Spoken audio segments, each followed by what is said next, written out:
Hi guys, இன்றைக்கி பார்த்தீங்கன்னு சொன்னால் நம்மளோட லஞ்சுக்கு வந்து பார்த்திங்கன்னா சமைக்கிறதுக்கு நம்ம மீன் வாங்கிக்கிறோம். இது என்ன மீன் அப்படின்னு பார்த்தீங்கன்னா மணலை. இன்றைக்கி இது இப்போ நம்ம என்ன பண்ண போகிறோம் அப்படின்னா கட் பண்ண போகிறோம். வாங்க ஃபஸ்ட்டு நம்ம இதை கட் பண்ணிவிட்டு வரலாம். என்ன ஏன் அச்சுற பாட்டுன்னு சரிப்பா, வாங்க மீன் கட் பண்ணுவோம். அக்ஷர் வாங்க. இப்போ எனக்கு வந்து ஹெல்ப் பண்ண போகிறது வந்து அக்ஷர் தான். ஏன்னா நான் இப்போ மீன் கட் பண்ண போகிறேன். எனக்கு முழுக்க ஹெல்ப் பண்ண போகிறது அக்ஷர். வாங்க. அக்ஷத்தை பார்த்தீங்கன்னா இப்போ அக்ஷத் மகு கொடை பிடிக்கிறதுக்கு வந்திக்கு. இது வந்து அதிகமாக வந்து பார்த்திங்கன்னா சிறு கடலில் வந்து இந்த மீன் வந்து அதிகமாகவே கிடைக்கும். இது அதிகமாக வந்து பெருங்கடலில் வந்து இது பெருசாக எனக்கு தெரிஞ்சு இது கிடைக்காது. சிறுகடலாக அதிகமாக வந்து இந்த மீன் இருக்கும். ஏன்னா நாங்கள் இருக்கிற இடத்துல பார்த்திங்கன்னு சொன்னால் அதிகமாக நிறைய சிறுகடல்லாம் இருக்குது.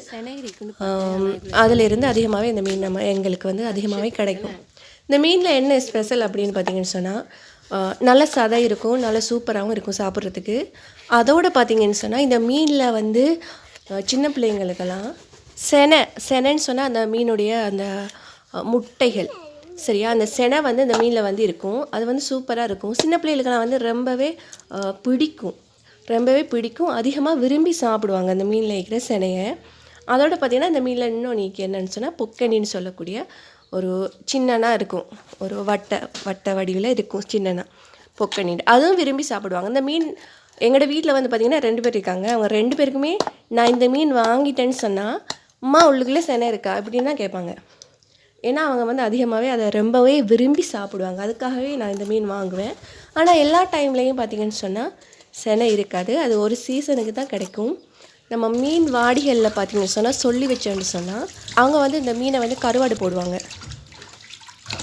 கருவாடு போடும்போது நம்ம சொல்லி வச்சோன்னு சொன்னால் அவங்க வந்து அதை செனை அப்புறம் பொக்கனி இதெல்லாமே வந்து அவங்க சேர்த்து வச்சு நமக்கு ஒரு விலைக்கு தருவாங்க. அப்படி நம்ம வாங்கிட்டு வந்து அதை பொரிச்சோ அல்லது வதக்கியோ நம்ம வந்து சாப்பிட்டோம்னா சூப்பராக இருக்கும். அதை நம்ம செஞ்சு பிள்ளைகளுக்கும் கொடுக்கலாம். அவங்களும் நல்லா விரும்பி சாப்பிடுவாங்க. அப்படியான ஒரு மீன் தான் இந்த மீன் ஸ்பெஷலாக தான் நான் இப்போ சொன்னேன்.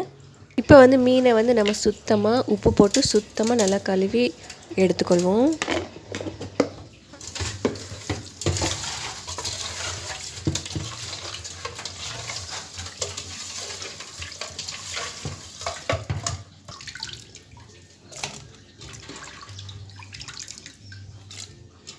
ஓகே, இப்போ பார்த்தீங்கன்னு சொன்னால் மீனை நல்லா சுத்தமாக நம்ம கழுவி எடுத்தாச்சு.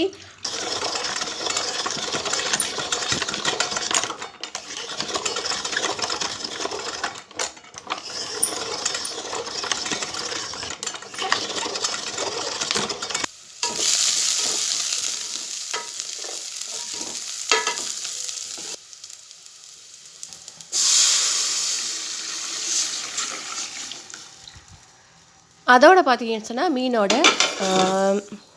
கோவா வாங்கிக்கிறேன். கோவா வந்து நான் வந்து சுண்ட போகிறேன். மீனுக்கு வந்து பார்த்திங்கன்னு சொன்னால் சில மரக்கறிகள் தான் வந்து மீனுக்கு செட் ஆகும். எல்லாமே சமைக்கிறதுக்கு வந்து செட்டே ஆகாது. மீனோட வந்து அதிகமாக சேர்த்து சமைக்கிறதுக்கு கோவா, அப்புறம் வந்து பூசணிக்காய், பட்டாணா, அப்புறம் பைத்தங்காய் இதெல்லாம் பார்த்திங்கன்னா மீனுக்கு வந்து நல்லா மேட்ச் ஆகும். மற்ற மரக்கறிகள் வந்து மீனுக்கு செட்டே ஆகாது. இதெல்லாம் சமைச்சா மீனோடு சேர்த்து சாப்பிடும்போது சூப்பராக இருக்கும்.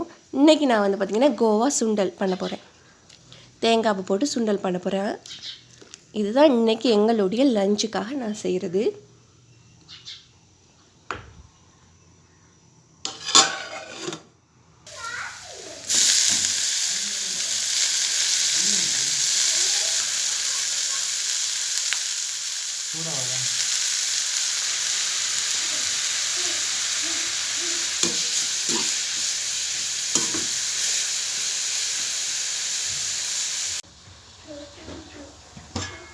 சமைச்சு முடிஞ்சு சோறு ரெடி, அப்புறம் மீன் கறி ரெடி, அப்புறம் கோவா சுண்டல் ரெடி, எல்லாமே ரெடி ஆகிட்டு இப்போ நம்ம சாப்பிட போகிறோம்.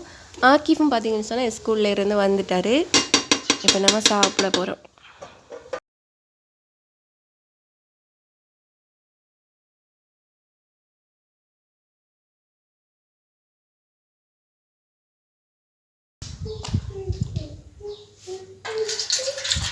அக்ஷத் வாங்க சாப்பிடு.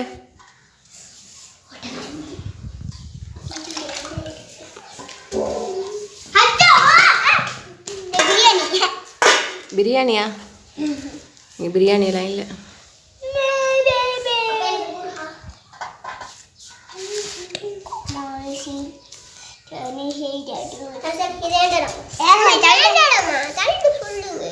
கை கழுவினீங்களா?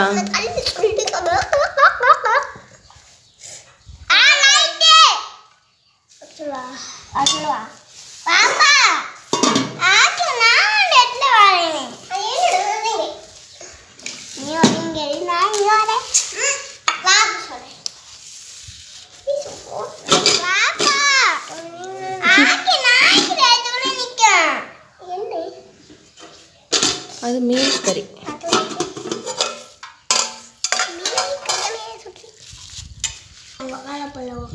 வாழைப்பழம் சுடுதா பாப்போம்? ஆவி பறக்குதான் வாழைப்பழத்தில். சுடுதா? கொஞ்சம் ஆற வச்சு சாப்பிடுங்க.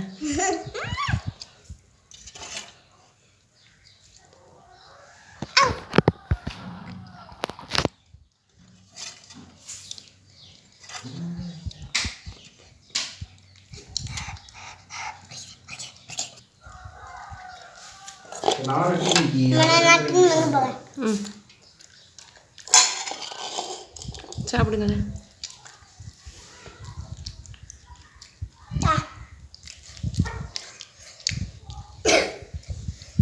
பச்சை மிளகாய் வச்சுட்டாங்க.